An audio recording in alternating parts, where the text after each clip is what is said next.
June is LGBTQ plus Awareness Month, which is why I'm so excited to introduce you to Johnnie G and his story of starting the nonprofit Out is the New In. Johnnie is a retired Scottsdale police officer of 20 plus years. He has always served and protected this community, his family, and his only son. Johnnie's son is gay and told Johnnie the reason it took so long to come out and tell him the truth is because he was a police officer and afraid his dad wouldn't accept him due to that macho mentality of being an officer. Johnnie quickly knew it was time to change that and make sure no other parent or child was scared to love or hear the truth from each other. That's when he retired as an SPD officer and started the nonprofit Out is the New In. The purpose is focused on being the best ally and advocate a parent can be, supporting the LGBTQIA community through volunteering, donating, collaborating, sponsoring, mentoring, and organization. After that huge intro, we still have so much to learn from you, Johnnie. Thank you so much for joining me at the table today.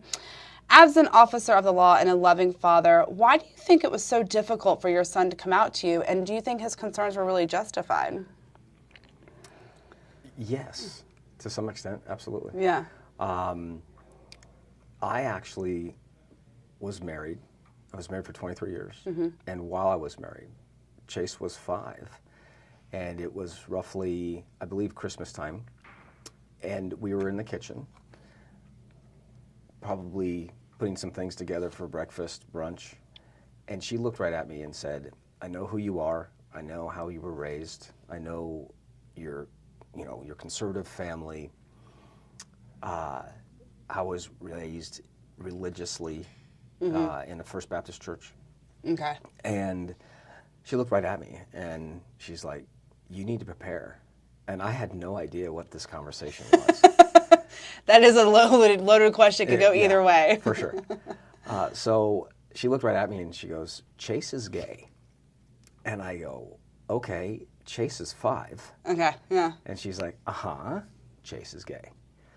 So looking back at it, I mean, I've had this conversation with so many people since that time. And some people have actually said, well, I guess you could view it as you had 12 years to prepare because he came out at 17. Okay. For me, it didn't matter whatsoever. He's my son, my child, right? You love your children no matter who they are, who they choose to love. You know, they need to be their own authentic, unique self. And when Chase did come out at 17, that's exactly what I told him. I did not know that his perception was that me being a cop and having friends that he believed to be very macho and ego. Talking about your friends in the, yes, okay. Yeah, that's what he saw, those personalities. Yeah.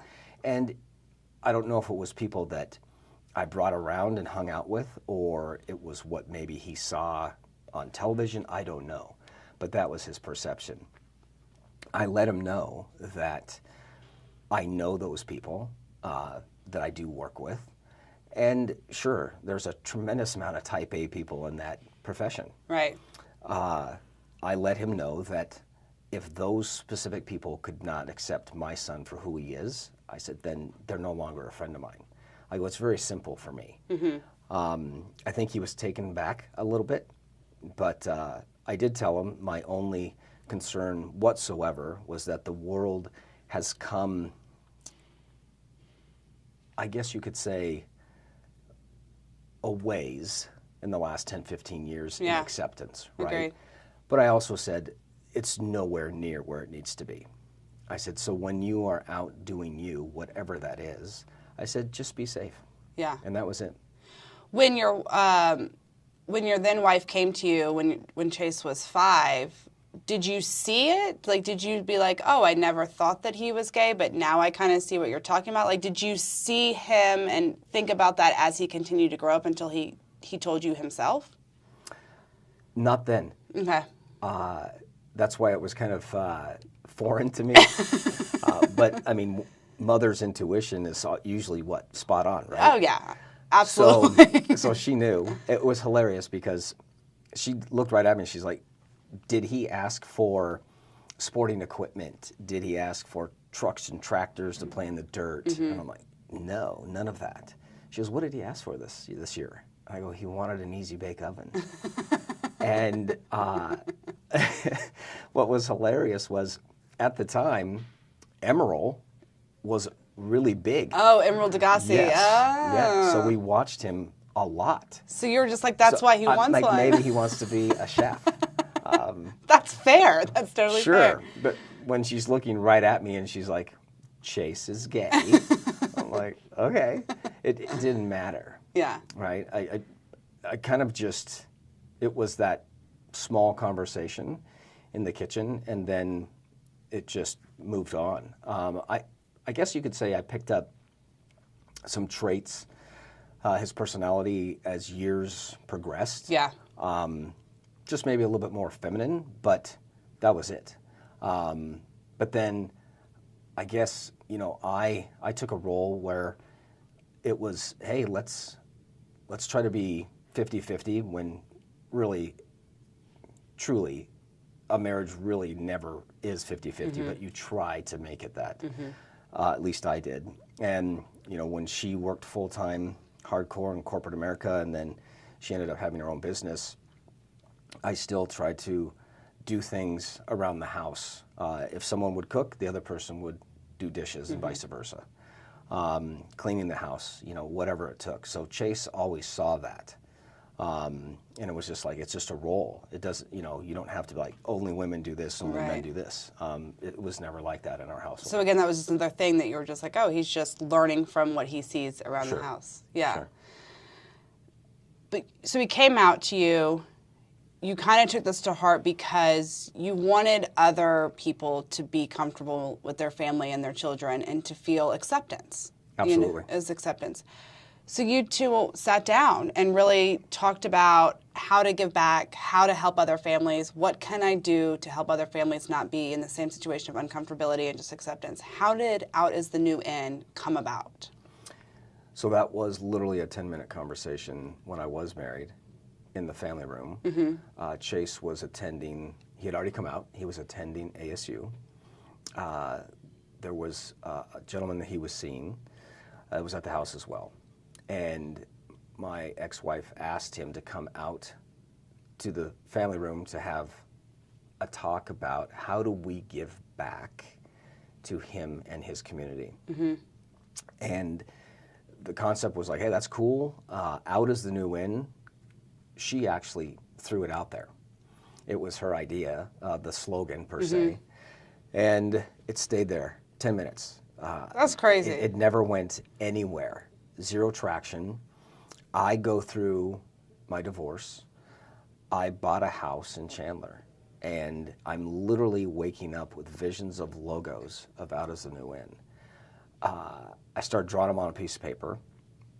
Very strange. I didn't understand why it was happening, but I truly, I'm a firm believer that everything happens for a reason. Nothing happens by coincidence. So there was a reason for it. I just didn't know what it was. So now Chase no longer was at ASU. He was attending the Art Center College of Pasadena in graphic product design. Very nice. So I called him and I said, hey, this is happening. What do you think about the possibility of making this a business? I have no idea what I'm doing. None. 0%. I have a great idea. Yeah, I've got these logos going. I've worked in the sports medicine world, and then I became a cop, and that's kind of like my two backgrounds prior to this. So I literally jumped on the computer and typed in how to start a business, and it gave me like 12 steps. That's fantastic. Yeah. I love that. Google's great. It is, and I was so excited it was only 12. So I literally just started plugging away at number one, and I believe number one was, get your LLC. Yeah. So just figured it out on my own, reached out to some friends that knew some people that did screening for hats and shirts, and that was my concept in my head. Hats and shirts, logo. We made a decision which logo we would go with. It was pretty clean. It was kind of like just a square per se, kind of left chest for a shirt. And I'm like, okay, I've got some stuff. We'll sell apparel, branded apparel, and then we will just give a percentage back to the local nonprofit community within LGBTQ. And Chase was like, great, Dad, sounds good. And I was like, wow, I have never, ever been in the community. It's just the people I know is my son and his friends. Yeah. So I'm like, I kind of need to get in there. You kind of need to know who you're dealing with. Yeah. Right, exactly. So I saw that there was a Pride event in Flagstaff in 2018. Okay. And I drove up there by myself, set up my booth, my table. People were coming up to me and literally going, out as the wind. Hey, I've never heard of you. Who are you? Why are you here? What's your story? You know, things like that. And I explained to them, I'm like, well, I'm here literally just trying to be the best ally that I can. And I'm, you know, supporting my son. And they just broke down emotionally right in front of me and let me know that their parents have never, ever accepted them when they did come out. So for me, that was very foreign. I didn't know that that existed. So for me, it was an extremely powerful, emotional day. And when I did leave and drive home that day, I realized that what I was trying to achieve was so much bigger than I will ever be, just supporting my son and the community. So yeah, that's when it really hit me. All right, Johnnie, we just talked about how you really found your purpose in the Flagstaff Pride event in 2018, how you really saw the word acceptance is one you've used with me a lot, and how you really found that that's your purpose, is acceptance for the community, within your family and stuff like that. How are you sharing your story in the LGBTQIA community, and what are you learning from them as well? Well, it really happened when I made a decision to retire from law enforcement. Yeah. From 2018 to 2021, you know, that 3-year period really was, there was some ideas of like, hey, how do I get what I'm trying to do and pursue my purpose and get it out there, right? My cause. I like that. So your purpose, did you feel like this was the next stage of your life? This was it? 100%. Yeah. Yeah, it just hit me like a ton of bricks. Interesting. It really did. It was very interesting. And then my last 6 months at the PD, kind of near the end of 2020, I literally just made a decision that it was time. And that date was the exact date I graduated the academy. So it was 21 years on the day. How cool. Yeah.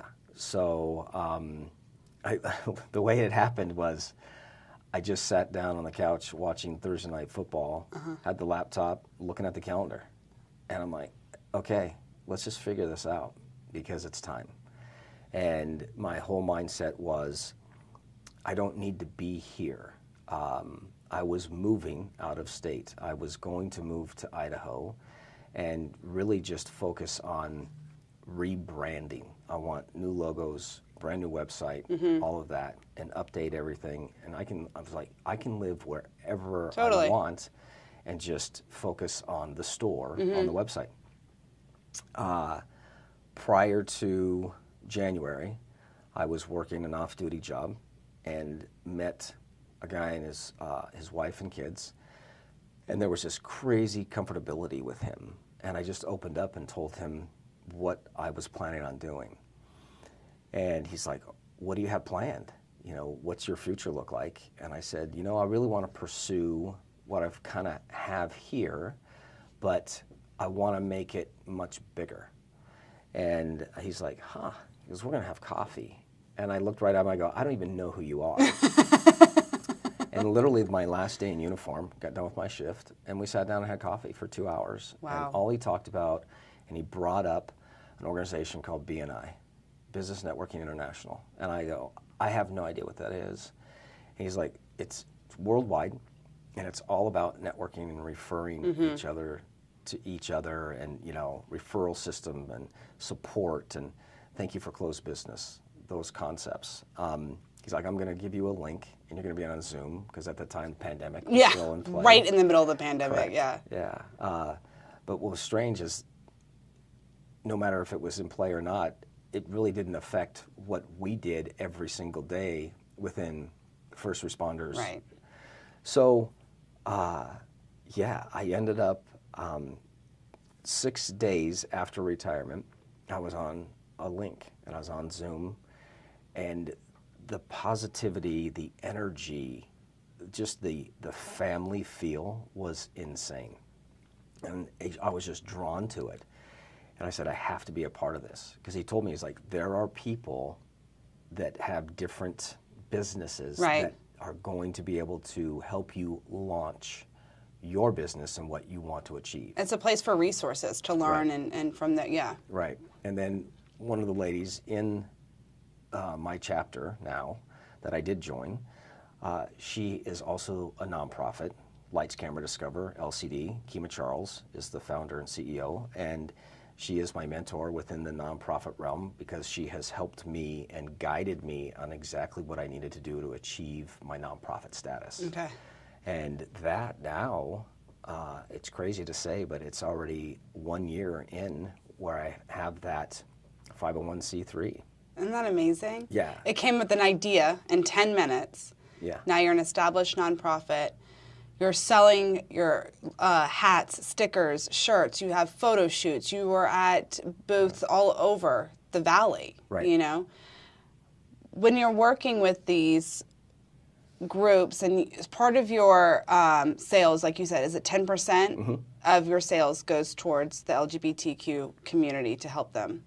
Correct. What are you seeing in these communities that, as you work closer with them, what are some of their needs, concerns, desires in the community? I think the biggest word for me in being able to meet so many parents and kids in the last year and a half is acceptance. It's so fun for me to just network and talk to people, and that's kind of like what I throw out on my IG posts when I'm at my events. Just, hey, this is where I'm at. Come swing by if you can. I just want to have authentic conversation and get to know who you are. If you want to share with me your story, and I've met the gamut of age, and you know, from 8 to 10-year-olds all the way to 80-year-olds. Yeah. And it's so nice to see people come and just support me and who I am and what my cause and purpose is in giving back to the community. I met a 14-year-old, and she shared with me that her mom, when she did come out, did not accept her. So she was currently living with her aunt, who she was with. They're supporting her, and let me know that she's been clean for 6 months. And I was like, oh my goodness, you're 14 and you're clean for 6 months. Yeah. So what were you taking? And she shared with me that it was self-harm.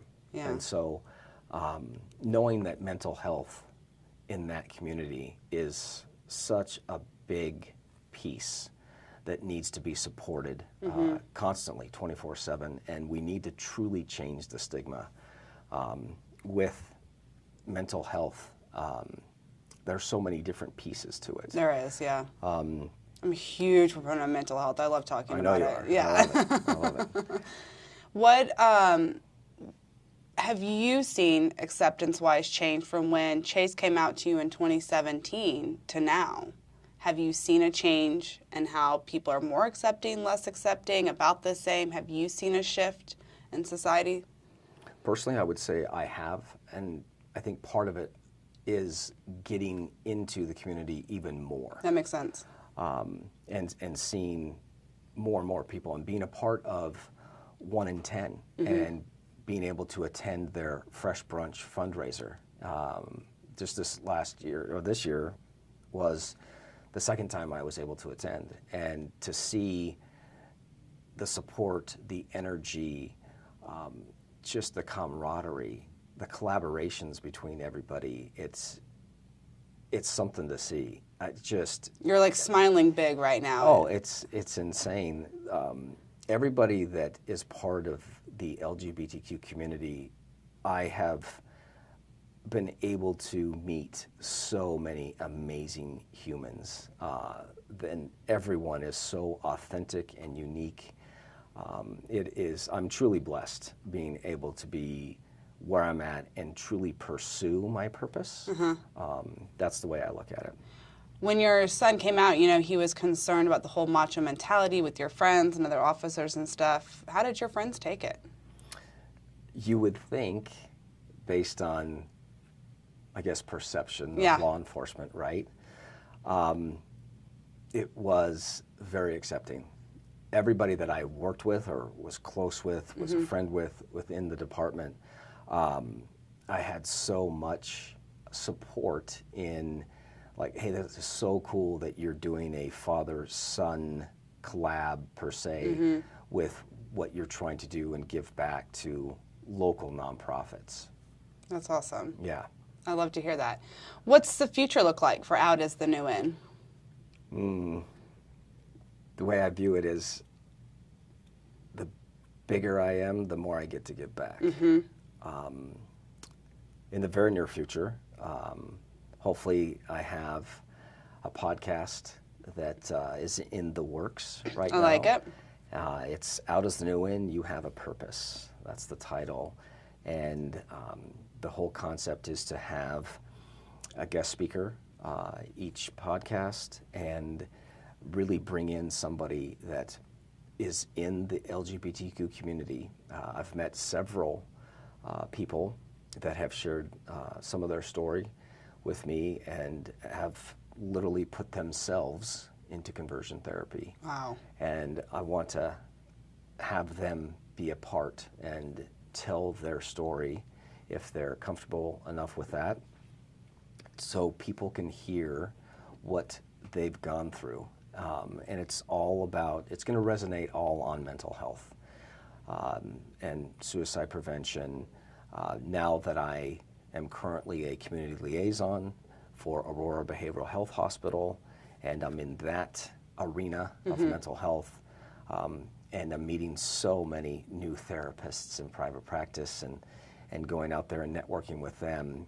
I'm going to bring a handful of them and bring them into the podcast and have them discuss, treating the LGBTQ community and the youth or young adult age group, or even adults, and then also the trans community as well. Yeah, it's pretty crazy when you dive deep into a subject you don't know a lot about, how much help and is needed out there for something like this. Absolutely. I love that, and thank you for concentrating on the mental health aspect. I preach it all the time. I preach it. How can we continue to support you and the community? Out as the New In, where can we find you? Where can we find your swag? It's pretty cool, by the way. I love it. I have stickers. My kids have the stickers. I love your hats, shirts. You even have some of your former officers out there who have done photo shoots with you, you know, correct. and I love that. It really you are bringing in everyone. So where can we find you and help support you? So I guess you could find me on outasthenewiN.org is the website. The store's there. It shows you, there's a donate button for the 501c3. And that piece of it on the foundation side. And then I guess you could say the OITNI side, the acronym, Out as the New In. Yeah. That is the piece where 10% is going to local nonprofits of anything we sell on the website, any of the vending booth events that I'm at in Queen Creek or Gilbert, Peoria, Tempe, Mesa, all over. Flagstaff. Yeah. I'm going to have a booth at Las Vegas Pride in Very October. cool. And then the following weekend right after that is Phoenix Pride. Yeah, exactly. So very cool. I'll do back-to-back weekends in October. But yeah, then Instagram and Facebook is Out as the New In. LinkedIn is the same. Everywhere. For different, for social media platforms. But yeah, it's just getting the message out there about, I had a friend literally just last week say, he goes, I was thinking about what you're doing and what you're providing. He goes, it's almost like you're the United Way. And I said, that's interesting, because really it's a very interesting business plan concept, I guess. Yeah. It's not a standard one. My head and my brain just said, hey, make this a for-profit nonprofit and just give back to the community for being a nonprofit, giving to nonprofits. Yeah. So, yeah, it's interesting, but it works for me in what I'm trying to achieve. That's awesome. You know, you'll see who my partners are on the website, and then I also have a resource page for suicide prevention, mental health, anti-bullying, sex trafficking, you know, eating disorders. A resource. Yes. Just one-stop shop for resources. I love Correct. that. Well, I hope the Scottsdale community has always supported you. It sounds like they have. So besides that, Johnnie G, what is your favorite Scottsdale vibe? Working in the city for 21 years, what I like is that the city is quite diverse. The city is very accepting in wanting people to come in and achieve their goals and be successful in their brand new businesses, their ventures, their journeys, chapters, right? Whatever they are. And then I would have to say that one of the biggest things that Scottsdale has such a huge name for is all the amazing events. Yeah. Right, the Waste Management Open, Barrett Jackson, Good Guys, you know, stuff like that. Super Bowl coming back next year. It is. It's going to be busy. Scottsdale always has events, you know, for those big professional sport events that come into the valley. I love it. Well, thank you so much for joining us. Thank you for what you're doing to bring awareness and attention to, you know, acceptance. I just can't say that word enough, acceptance. That's just what and the mental health aspect, two things that mean a lot to me. Go find out more, outisthenewn.org. I will have that link in the description of this episode as well. Johnnie, best of luck in everything. I know this is a beginning for you, and you're just going to continue to grow and flourish. I can't wait to check out your new podcast. Good luck with that.